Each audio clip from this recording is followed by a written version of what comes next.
Yeah. So fast forward, here's this great poet, Wayne Gilbert, is a retired teacher and teacher of teachers. He has degrees in English, history, and religion, as well as extensive graduate work in educational psychology. Since retiring in 2012, he has published 3 chapbooks, one of which is for sale, Magma Mystic, From the Ashes, and most recently, Sacred Chill, poems written during the first year of the pandemic. Wayne was diagnosed with Parkinson's in 2005. Through the Davis Finney Foundation, Wayne leads 2 monthly poetry workshops on Zoom for people with Parkinson's. He refers to his work as metaphor medicine. Wayne is a poetry partner of the Institute for Poetic Medicine, and in 2018, Wayne received the Colorado Governor's Creative Leadership Award. Please welcome Wayne Gilbert.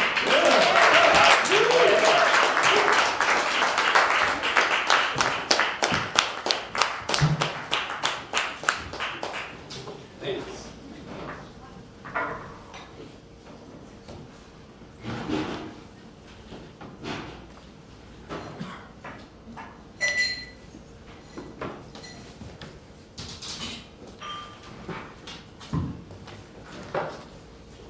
I'm going to ask you a favor, if you don't mind, waiting until I'm finished to applaud. Is that cool? Yeah. Okay, thanks. Through line for my beloved Alice on her 64th birthday. Part 1. That was then. She was 14. I was 23. She was vivacious, smart, mature beyond her years, or mine. So pretty sometimes I couldn't breathe around her. I was a raggedy leftover hippie who studied theology and philosophy, but hadn't been on a date for at least 3 years. She was 2 years from having her left leg amputated. I was a full year into my first nervous breakdown. I led youth Sunday school class with a mentor friend as old as my father. She saw to it all the teams came, showed up, always brought donuts, smiled, took an interest. I told my friend, if she was 4 years older, I'd marry her. 4 years later, we married. She paid for our first home in a trailer park near both our parents. I owned a battered old VW, worked a part-time library job, still trying to find my calling. One day she observed, "You always talk about teaching," and asked, "Why don't you become a teacher?" So I did. She found a job. I went back to school to get certified. By then it was 1979. She was right. Teaching turned out to be the reason I'm on the planet. I don't know how she knew that, how she trusted her knowing, but I have never doubted it since. It took her a while to find her own calling as well, but she eventually earned a degree and finally stood in front of classrooms semester after semester too. Part 2. This is now. I am 73. She is 64. We've been living for 18 years with my Parkinson's diagnosis, and just last Christmas both tested positive for COVID, which blasted my PD-battered lungs, added a new disease, locked me down. She figured out how to retire 2 years ago. I've been retired more than a decade. She has a new prosthesis patiently crafted week to week over 2 years, finally painless. I'm just getting back on my feet doing laps in the hallway, a quarter mile at a time, 4 times a day. She's made plans, preparations, reservations to tour Germany for the entire month of May alone. I will stay home, make poems, keep walking, lean heavily on my care circle. Last October, she dyed her hair blue. Oh, God, how her beauty shines. She has always been the first to hear all of my poems, except this one. She knows when they're not finished. We have shared a lot of grief, made a lot of dreams come true. Every morning I read to her from some memoir or Buddhist teachings. Every evening we watch TV over dinner she usually prepares. I do not always feel like I'm an equal partner now. More and more, she is my prefrontal cortex reality check. After 17 years, she still misses her mother. She takes our grandson on train rides every summer. She takes care of me. I love how she has her way. She goes her way. She makes her way. She knows how important leafy green vegetables are, and she eats them every day. We have always had one another. This is not what we expected. We do not know how this will end. At noon, we always pray, compassion encircles the earth for all beings everywhere. Compassion encircles the earth for all beings everywhere. She loves her puzzles. I love my jazz. She is always the most interesting, exciting person in the room to me. I can't wear my wedding ring on my finger anymore, so I have it on a chain around my neck. In sickness and in health, till death do us part. I do. I do.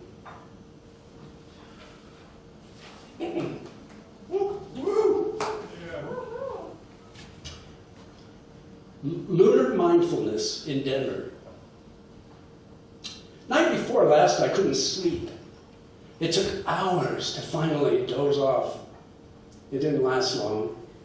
3 a.m., I was awake again, too restless to stay in bed. I got up, poured some cold, sparkling water, tore off a piece of pita bread. I hunkered down in my overstuffed rocker to read. I read until 5:30 or so when I noticed a fat, full moon slowly falling toward the mountains. I put down my book, turned all the lights off, pulled my Afghan up around me, focused fully on that lunar face. Around 6, Alice came out, wondered if I was trying to sleep in the chair like that. I said, "No, look." She exhaled. Oh. I said, "Come watch it go down with me." She said, "Okay."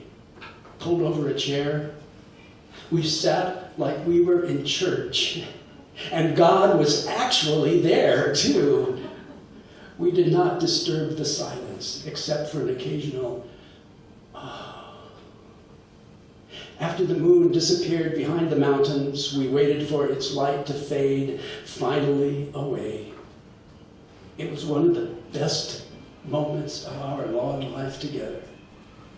The sun rose rudely bright, so we rose too for breakfast.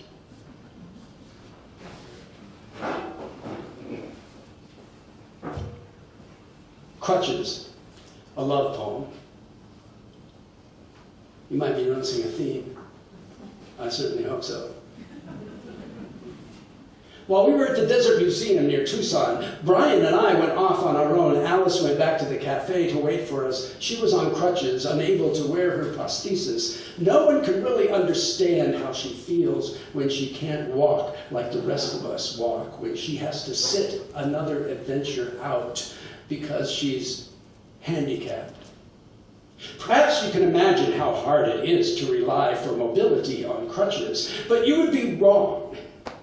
Because when you needed them, you knew it was temporary and you crutched around without fear. Most of your world turned around you. Your care recovery, someone asked, "What happened to you?" And you told a story of some injury, operation, foolishness, accident. You had not already lived 50 years without a leg, nor the rest of your life worrying how long you'd stay ambulatory. As Alice swung all her weight in her palms, the muscle mass across her upper chest working hard as any athlete, her disciplined attention focused like a yogi on the path at her foot, 3 different people commented aloud, "You're doing so well." Such condescending privilege, soulless pity makes me sick. She didn't spit on their feet and sneer, "Fuck you!" Of course. I know why, although I didn't ask how she responded. I could hear the constrictions in her throat hold back the rage. The flat tones of despair after a lifetime of being dismissed, discounted, ignored, marginalized, objectified, infantilized, all that super crip, "if you can dream it, you can do it" bullshit non-disabled people use to shield themselves from their own fear. People who mean well do far more harm than bullies. Intentions do not make up for stupid cruelty. So-called humans. So-called normal humans. Who did, after all, allow the mass murder of 275,000 people with disabilities in the final solution. If you think this is a ridiculous leap, you haven't paid attention to the TSA assaults at the airport, which suggests your own complicity. Perhaps you can tell, this really pisses me off. Well, what the fuck do you expect? My beloved is intentionally publicly humiliated because the world is designed, constructed for others, not for her, whose life matters more than my own.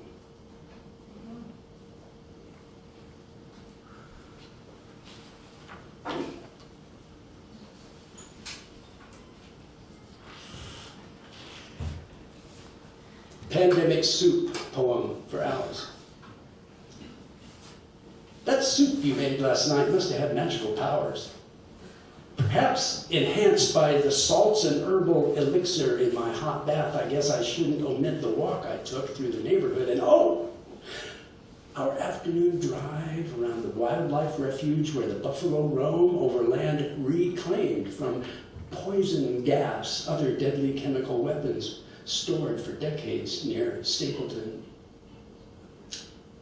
No doubt that phone call we pulled over to take, the hard conversation that followed, I won't say what it was about, but it was good. Now I remember how yesterday started when you, sharing what was making you so unhappy, so mad. My God, it was good to hear you open up. So, wow. I guess you can see how I slept all night. I slept all night. Hallelujah. Thank you, babe.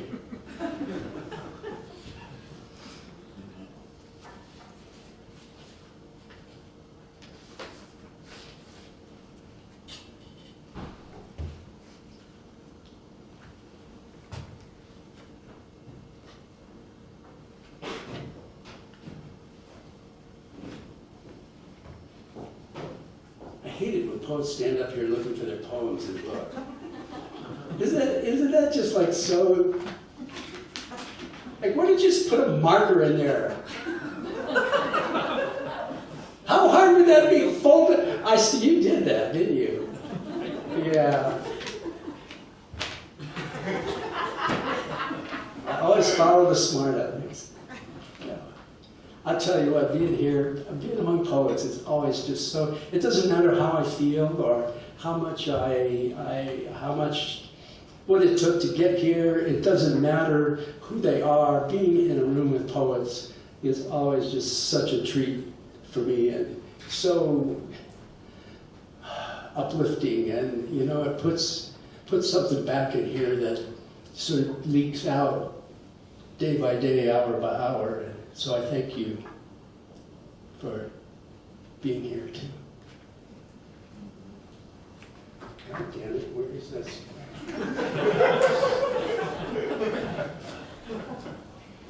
I had the pages stuck in there and then they came out.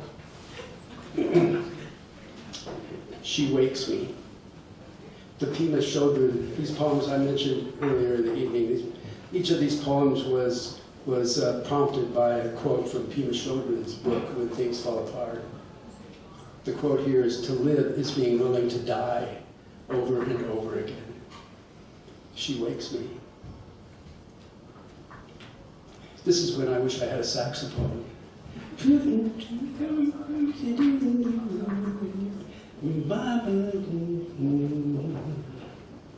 wakes me every morning now. She uses a single hand, her right one, I believe, palm down, touches me as she might the fuzzy skull of an infant, slowly adds pressure enough to reassure my reptile brain something lovely is about to happen. Her fingertips disturb the surface, reach for me in the darkest depths. I gradually rise, return to the air, its worldly shore, gasp, "Hello," again. She always smiles. I never want this moment to pass. But she leaves to make breakfast. I struggle, roll, sit, groan, stand, stumble toward another day.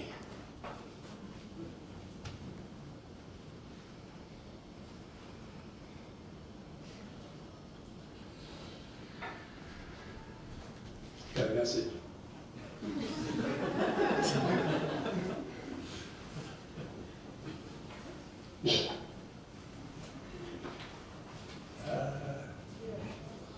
I love being bad sometimes, you know what I mean? I like really bad because people think, "Oh, what a sweet old man." I'm like, "Fuck you."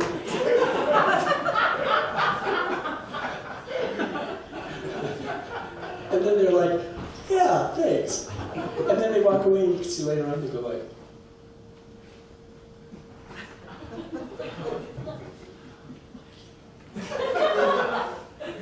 closer to nature. The brightness of the day in front of you is bigger than staying in bed. Ani Pima. This poem is called Closer to Nature.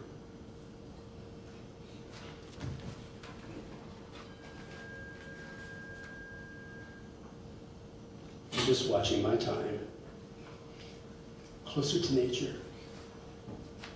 Less smoky this morning, but smoky. Wildfires rage out west. The pandemic keeps us quarantined. I ask Alice how I can get closer to nature. She says, "We're up here in our high-rise cave. Look out across the urban forest toward the mountains, must still be there. Watch for our hawk neighbors, the rush hour of crows flying west at dusk. Think of the trees that shelter us when we walk each evening. Taste the earthen tannins of the tea we brew each morning. The steel-cut oats, walnut, maple syrup we eat together. Each hermit, monk, cold mountain poet needs a wise companion." Wait, one more. Thanks, Amy. That's cool. You're all right. You're all right. I saved this one for last. I mean, enthusiasm is much appreciated, of course. Okay, when I finish this one, I'll be done. And then if you want, you can clap. But whatever you do, don't snap your fingers, please. I hate that shit. That's so phony, you know. Like in our culture everywhere, that's how we recognize people who are up there, like putting their hearts out. We just go, "Oh, that's so nice." We applaud. So, right? Yeah. You hear what I'm saying. What your grandparents never told you about fucking. Yeah. Okay. Thank you, though. You're listening, I can tell. Fucking is so wasted on the young. What have they to share? Been nowhere, done nothing. Mutual masturbation machines, slippery plastic sex toys that pump and pant, hormonal hump jobs, Twitter porn. Oh, really? I have touched the skin of the same woman every day for more than 45 years, and she mine. The marks across her belly, along her breasts, are maps on which all roads lead directly to our first grandchild. Her scars are tattoos from half a century of troubles, half healed. I have learned to be tender enough to touch the hip where bone was removed, the knee where pins were inserted, the sternum that shields her grief-damaged heart. We have learned to calculate the correlative of increased depth to rising pressure. We know every formula for maximum leverage. Our meaty wildness is fearless, focused as qigong strokes and tai chi thrusts until we have achieved one physical body between us, one skin.